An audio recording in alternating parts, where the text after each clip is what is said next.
Hey guys, I'm Zafir Valji, and today I really wanted to make a YouTube video and to talk about two things that I really enjoy and love in my life.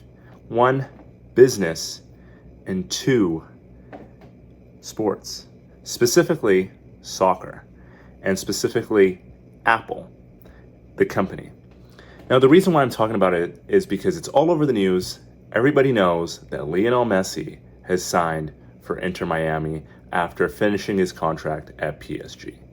Now, the reality is, coming to the MLS is not the same as going to PSG or going to the Saudi leagues like Karim Benzema or Cristiano Ronaldo have. So, what is it for Messi that made him literally the greatest player to ever play football, soccer, in history, just off the back of a World Cup victory in Qatar with Argentina, to decide to go to the MLS? What made it happen? And today I'm going to talk about those things and discuss the details behind it as to what happened and why he's going to Miami. What made Messi join Inter Miami? The reality is that Miami, first and foremost, is a really great place to live. Lionel Messi is a Latino.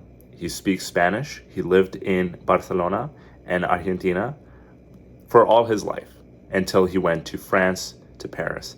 Now, if you are in the football world, you do know that in the first season, Lionel Messi really struggled in Paris at PSG. And a lot of it was down to the fact that he was very homesick, not well adjusted to what it was like to live in Paris and the French language. His family, his kids were not ready. Even apparently his dogs were not ready for it. But in the second season, he got a little bit more adjusted and he played phenomenally well. He was one of the highest goal contributors in the top 5 leagues this season. So what is making him go to Miami? It's very different. It's in the United States, completely different culture, completely different. They speak English. Well, the thing is, the reality is Miami is home to pretty much the largest Latino population outside of Latin America, or at least within the United States. It is also in the south of Florida. There is no income taxes, and it is freaking gorgeous, beautiful weather all day, all night. And he can basically speak Spanish to everybody basically 24/7, especially in Miami. He probably never has to speak English a day in his life if he's in Miami.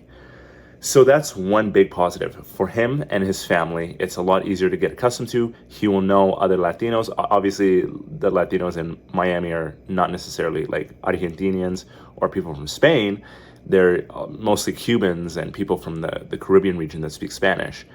But there's still that language and that culture that he can feel more at home to. Secondly, Inter Miami is owned by David Beckham. And with that said, that is a big name, that is big prestige, and of course Lionel Messi wants to be associated with that, even though they are the worst team in the league right now. They're literally dead last. So what else is driving him? It's definitely not the salary. If you know anything about MLS, they have a salary cap. So he is not making anywhere near the money he would make in the Saudi league or even at PSG or even at Barcelona. Like nowhere close. But what he is making, and this is where the business aspect and where Apple comes in, is that he gets some options that literally no footballer probably ever has ever had. So MLS is streamed exclusively on Apple TV, and all the revenue of those streams from Apple TV, Lionel Messi gets a percentage of it. He's getting a percentage from Apple's revenue for streaming the MLS. He's putting bums on seats. He also gets the option to get a percentage of a franchise in the MLS. That means he gets to potentially own a team in the MLS. And on top of that, he is getting a deal from Adidas because Adidas is the official sponsor of the MLS and all the kits. And as we know, Lionel Messi is probably Adidas football's most famous, most iconic athlete sponsored, is getting a percentage deal of what Adidas makes in the MLS. So on paper, his salary is not that much, but what he gets in percentage deals from these sponsorships from Apple and Adidas and the MLS is unbelievable. Now that brings us to the next topic. If Messi's making all this money, why is it that Adidas and Apple are doing this? It's pretty obvious and doesn't really need to be stated too much why the MLS is trying to do it. Lionel Messi is the biggest name in football. He's the most iconic name. He just came off a World Cup, had a pretty great season, all things to be said, at PSG. Literally an icon. So to have a player like that in the MLS brings up the reputation of the MLS tremendously. We had players like Zlatan Ibrahimovic, Frank Lampard, Didier Drogba, Kaká, David Beckham in the MLS. And now we have Lionel Messi for at least a couple years. So why did Adidas and Apple, especially Apple, do this? Adidas is more straightforward. They finally, for the first time in literally Lionel Messi's entire career, have Lionel Messi not only in just Adidas shoes, aka the football cleats or the boots, but finally in an Adidas jersey that isn't the Argentinian national team. Nike sponsors Barcelona, where he spent most of his career. Nike sponsors PSG, the team he was just at. So for the first time in Lionel Messi's club history, he is at a club where Adidas sponsors the team's kit. Well, they sponsor the entire league of the MLS.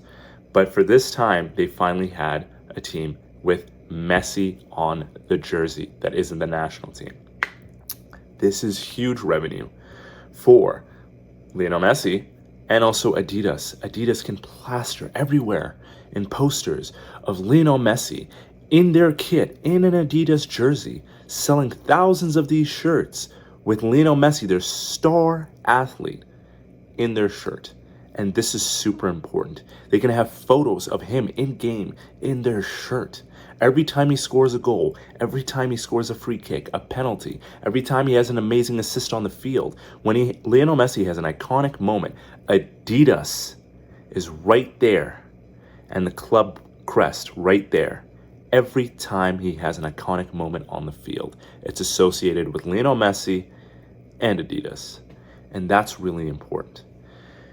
And so it's very easy to spot Adidas's brand strategy and what they're trying to do with Lionel Messi. They're trying to attach their name to Lionel Messi, the iconic player, and trying to say Adidas is an iconic brand for iconic players, and you want to be associated and you want to wear a brand like that.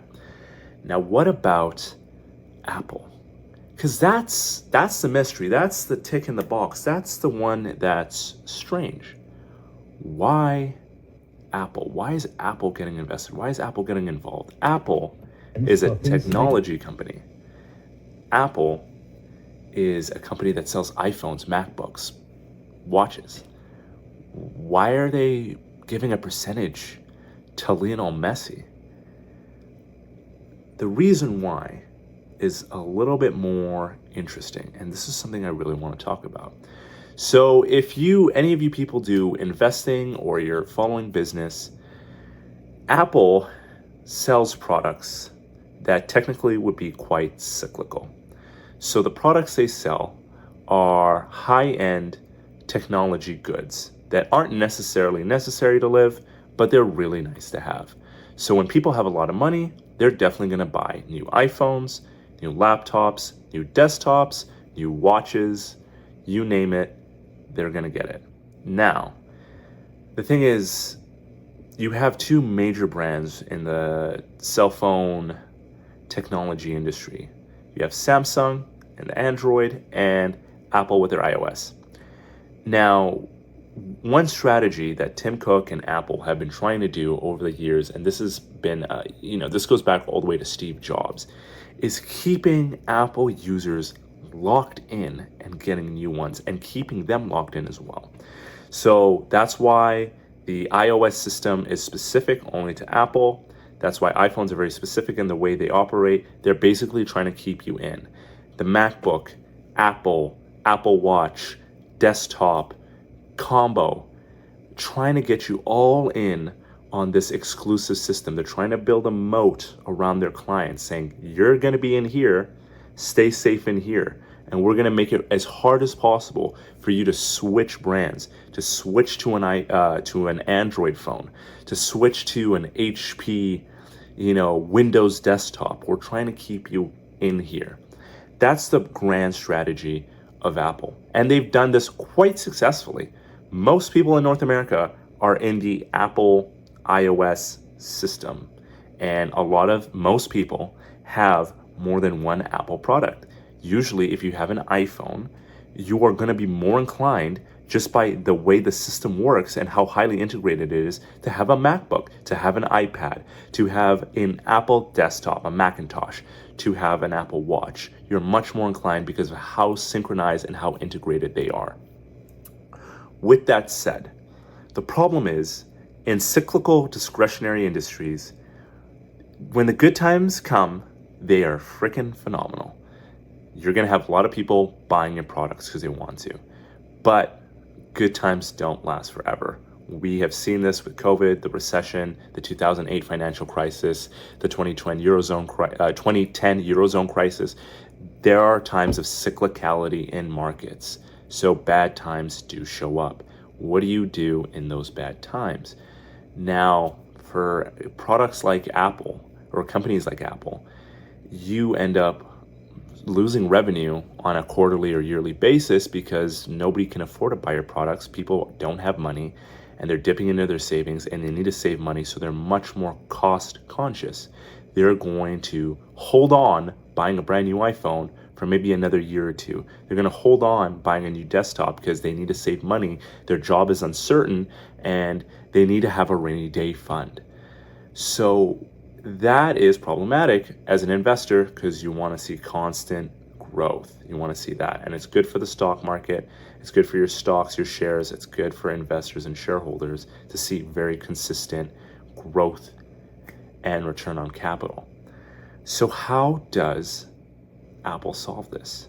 If all their products are very discretionary in nature, how do we make a company that sells discretionary products all of a sudden have non-cyclical issues when the economy is quite cyclical? You start selling services that are permanent. And that's what we've seen dramatically over the last 5 to 6 years. We've seen Apple really push hard on Apple users to get into services that they have. Apple TV, iCloud, Apple Music, and now Apple Sports TV, right? So all these places are cyclical. They're subscription based. You're paying monthly. They're getting a revenue and they're getting more and more subscribers. So keeps the revenue base consistent even when there's cyclical discretionary products such as iPhones, Macintoshes, iPads, etc. are going to be cyclical, and when the economy is bad, nobody's going to buy those things or buy less of those things. And when the economy is good, people are going to buy more of those things. So in between that, you have a very, very consistent base of revenue by selling services. And also on top of that, I forgot the Apple Pay that's coming out with a joint venture with MasterCard. So you have this new brand initiative by Tim Cook and Co. at Apple to make very consistent revenue, a very consistent revenue basis by selling services that will not disappear if the economy goes a little south. So where does Lionel Messi fit into this? Well, as I mentioned, Apple TV, right? Apple TV just got the streaming rights to all MLS games. So if you want to watch MLS, you're watching it on Apple TV. Now, imagine bringing, quite literally, football's biggest star in Lionel Messi to your country, the United States, which is the home of Apple, to your league, which is where you get the exclusive rights to stream in the MLS. You want that. Now, he is not coming for cheap. You know this. So what do? You say, hey, I'm going to give you a percentage of the share. If you've ever watched the movie Air, it's about Nike and Michael Jordan. It talks about how Michael Jordan got a percentage of all the Michael Jordan shoes Nike sold with his name attached to it. Instead of just getting a fee every year from Nike, he got a percentage of sales, which made him a billionaire. And this is what Lionel Messi is doing. He could potentially, depending on how many eyeballs he can get to the MLS, is going to put himself in a billionaire category by the amount of revenue on his deal. Now, we don't know for sure what his deal is, but the amount of revenue off of his deal could net him hundreds of millions of dollars in streaming revenue for Apple and for him. And that's why both of them have agreed to this contract, which has brought him to the MLS. Now, I got to say, I'm excited, man. I'm in Calgary. I'm in Canada. I've never been to an MLS game. I'm a Toronto FC fan. Been a fan probably since 2016. But I would love to go see Lionel Messi, either in Toronto or Vancouver or Montreal, maybe even in Miami. I'll probably go one day in Miami and see him. I'd even buy a jersey, even though I'm not a fan, because it's Lionel Messi. Lionel Messi puts bums on seats. He puts us on our seat, on the TV, watching him, because he is that kind of player. And he will make attendance records in the MLS. Guaranteed. Guaranteed, because people want to know. People want to see that. And Apple knows this. And Apple is trying to cash in. They're trying to go in big in sports. And I think they will. I think they'll make strong headways into sports. Will they get into the top 5 leagues in Europe? I think so. Probably Ligue 1 or Serie A are probably the most ripe for the picking. La Liga, Bundesliga, and the Premier League are a lot harder to get in because we're talking huge money to get in the rights, exclusive rights for those. We're talking about competing with Sky Sports. And, so it's a lot harder. It's a lot more complicated. So they're sticking with the MLS, and then eventually they probably will tap into the top 5 European leagues. But this is a step in the right direction, one for Apple and one for Lionel Messi. And I look forward to it. Tell me what you guys think.